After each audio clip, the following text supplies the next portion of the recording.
नमस्कार दोस्तों, स्वागत है आपका स्टडी विद पृथ्वी पर। दोस्तों, आज हम वृत्त का क्षेत्रफल और परिधि निकालना सीखेंगे। इसके लिए सबसे पहले मैं आपको वृत्त के संबंधित कुछ बेसिक जानकारी है वो देना चाहता हूँ, जिससे आपको ये क्षेत्रफल और परिधि को समझने में आसानी रहेगी। दोस्तों, वृत्त होता है, जो मैंने आपको चित्र में दिख रहा होगा, ये एक वृत्त है। ये वृत्त का केंद्र बिंदु आपको दिख रहा होगा, इसको हम ओ से दर्शाते हैं। ये वृत्त की जो त्रिज्या है ये 14 सेंटीमीटर दी गई है। ये आपको यहाँ पे 14 सेंटीमीटर दी गई है। वृत्त की त्रिज्या किसे कहते हैं? तो वृत्त के केंद्र से वृत्त के परिधि पे स्थित किसी भी बिंदु की दूरी को वृत्त की त्रिज्या बोलते हैं। अब ये दूरी हमेशा यहाँ से लेकर के यहाँ पे कोई बिंदु ले लो तो भी बराबर ही है। अब इस दूरी को हम यहाँ से लेकर के यहाँ पे भी लेंगे तो बराबर ही मिलेगी। इस दूरी को हम यहाँ से लेकर के यहाँ भी मिलेंगे तो बराबर ही मिलेगी। अर्थात वृत्त की त्रिज्या हमेशा बराबर रहती है। यहाँ 14 सेंटीमीटर है तो ये भी 14 सेंटीमीटर ही है, ये भी 14 सेंटीमीटर ही होगी। तो इसको हम वृत्त की त्रिज्या बोलते हैं दोस्तों। अब हम देखते हैं वृत्त का क्षेत्रफल किसे कहते हैं। जो ये पूरा सर्कल है, ये पूरा गोल भाग आप देख रहे हो, इसके अंदर जो भाग है, जितना भाग इसने घेर रखा है, अंदर वाला पूरा भाग, तो ये वृत्त का क्षेत्रफल कहलाता है। इसको वृत्त का एरिया भी बोलते हैं दोस्तों। अब हम देखते हैं वृत्त की परिधि किसे बोलते हैं। दोस्तों, परिधि क्या होती है कि जब हम यहाँ से चलना, अगर हम इस बिंदु से चलना प्रारंभ करते हैं और यहाँ से चलते चलते चलते चलते चलते चलते चलते चलते चलते चलते ये पूरा यहाँ से घूमते हुए हम वापस जब हम इसी बिंदु पर आते हैं तो हमने जितनी दूरी तय की तो उसको हम वृत्त की परिधि बोलते हैं दोस्तों। हमने क्या किया, यहाँ से प्रारंभ किया, यहाँ से यहाँ से यहाँ से यहाँ से ये पूरा राउंड लेके हम वापस जब इधर आते हैं तो हम कितनी दूरी हमने तय की, ये दूरी ही वृत्त की परिधि कहलाती है।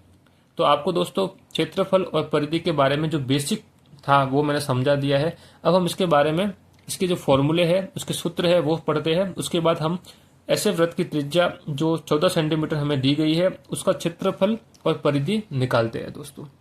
तो सबसे पहले हम वृत्त का क्षेत्रफल और परिधि का जो सूत्र दिया गया होता है वो समझते हैं कि वो सूत्र क्या है। तो सबसे पहले वृत्त का क्षेत्रफल का सूत्र क्या होता है वो लिखिए। वृत्त का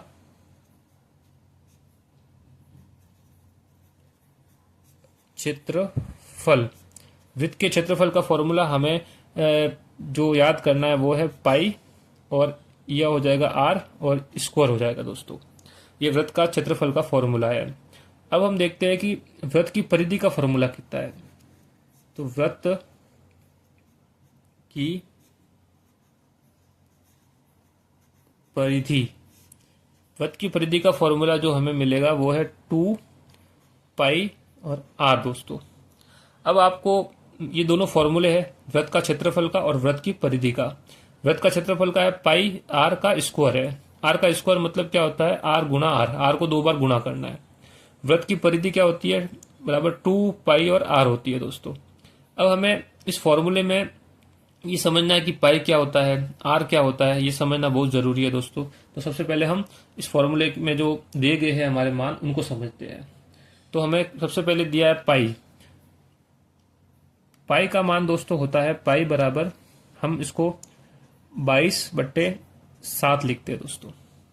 ये पाई का मान होता है। अब हम देखते हैं आर। आर बराबर क्या होता है, आर बराबर जो वृत्त की त्रिज्या है, जैसे ये 14 सेंटीमीटर हमें दी गई है तो वही त्रिज्या होती है, तो इसको बोलते हैं वृत्त की त्रिज्या। यहाँ तक आपको समझ में आ गया है। अब पाई का मान देखो, 22 में जब हम 7 का भाग देते हैं तो वो कभी कभी हम देखते हैं, तो हमें अगर क्वेश्चन में ऐसा दिया गया है कि 3.14 ये भी दिया होता है कभी कभी। अगर दोस्तों क्वेश्चन में ऐसा कुछ नहीं दिया गया है पाई का मान, तो हमें पाई का मान 22/7 लेना है। और अगर क्वेश्चन में ये हमें दिया गया है कि पाई का मान 3.14 लेकर हल करना है, तो हमें ये मान लेकर के क्वेश्चन को सॉल्व करना है। तो हमारे पास जो भी फॉर्मूले थे वृत्त का क्षेत्रफल का, उसमें पाई का मान हमें मिल गया ये, और आर का मान वृत्त की त्रिज्या जो हमें दी गई होगी। इसी तरह से वृत्त की परिधि में भी 2 पाई आर है, तो पाई हमें मिल गया और आर वृत्त की त्रिज्या हमें दी गई होगी दोस्तों। इस तरह से हमने ये दोनों फॉर्मूले समझ लिए हैं। अब हम इस वृत्त का, जो हमें दिया गया है कि 14 सेंटीमीटर एक वृत्त है, इसका क्षेत्रफल और इसकी परिधि निकालते हैं दोस्तों। तो दोस्तों लीजिए आगे बढ़ते हैं हम। इस वृत्त का क्षेत्रफल कितना होगा, तो हम समझते हैं वृत्त का क्षेत्रफल बराबर क्या होगा, पाई आर स्क्वायर। दोस्तों ये देख दिया गया है, हम पाई के बदले पाई का मान लिखेंगे। पाई का मान कितना है दोस्तों, 22/7 आ जाएगा। फिर आर स्क्वायर, आर हमारा मान कितना है, आर इस वृत्त में आर हमें कितना दिया है, 14 सेंटीमीटर दिया है। वृत्त की त्रिज्या हमें कितनी दी है, 14 सेंटीमीटर दी है। तो आर हमारे इसमें मान जो मिल रहा है वो 14 है, तो हम 14 का स्क्वायर करेंगे, तो 14 का स्क्वायर हम लिख देंगे।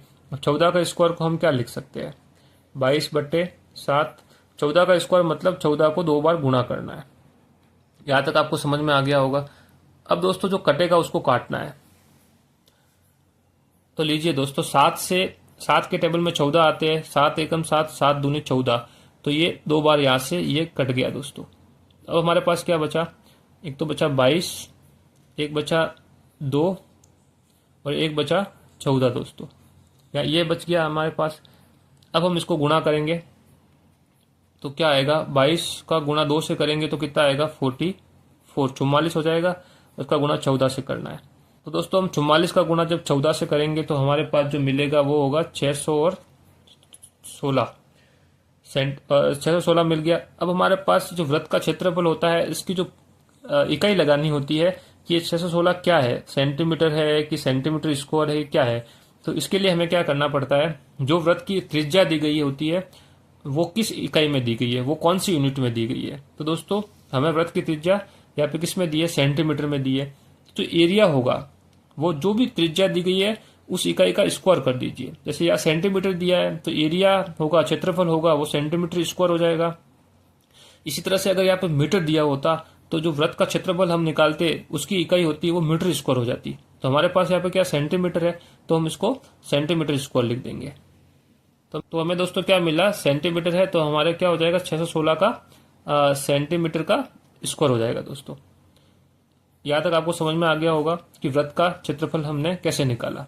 अब दोस्तों हम निकालते हैं वृत्त की परिधि दोस्तों। तो वृत्त की परिधि हम निकालते हैं।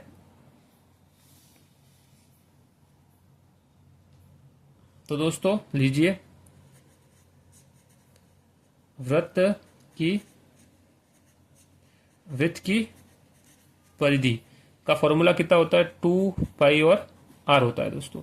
इस फॉर्मूले में हम मान रखते हैं, 2 के बदले 2 ही रखेंगे, पाई के बदले हम लिखेंगे 22/7 और आर के बदले हम क्या लिखेंगे, आर हमारे पास कितना दिया है, 14 सेंटीमीटर दिया गया है तो हम 14 लिख देंगे दोस्तों। अब इसमें जो कटेगा उसको काटना है दोस्तों। तो 7 के टेबल में 12 बार 2 बार आएगा, तो हम 7 के टेबल में 14 2 बार आएगा तो 2 बार हमने काट दिया।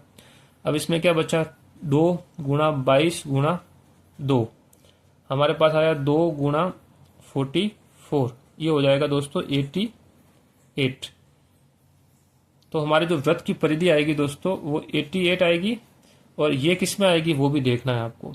ये क्या है, दूरी है, दूरी है। हमने क्या परिधि के बारे में हमने क्या समझा है कि परिधि में हम यहाँ से चलना प्रारंभ करेंगे, जो घूम के यहाँ तक आएंगे उसको ही परिधि बोलते हैं।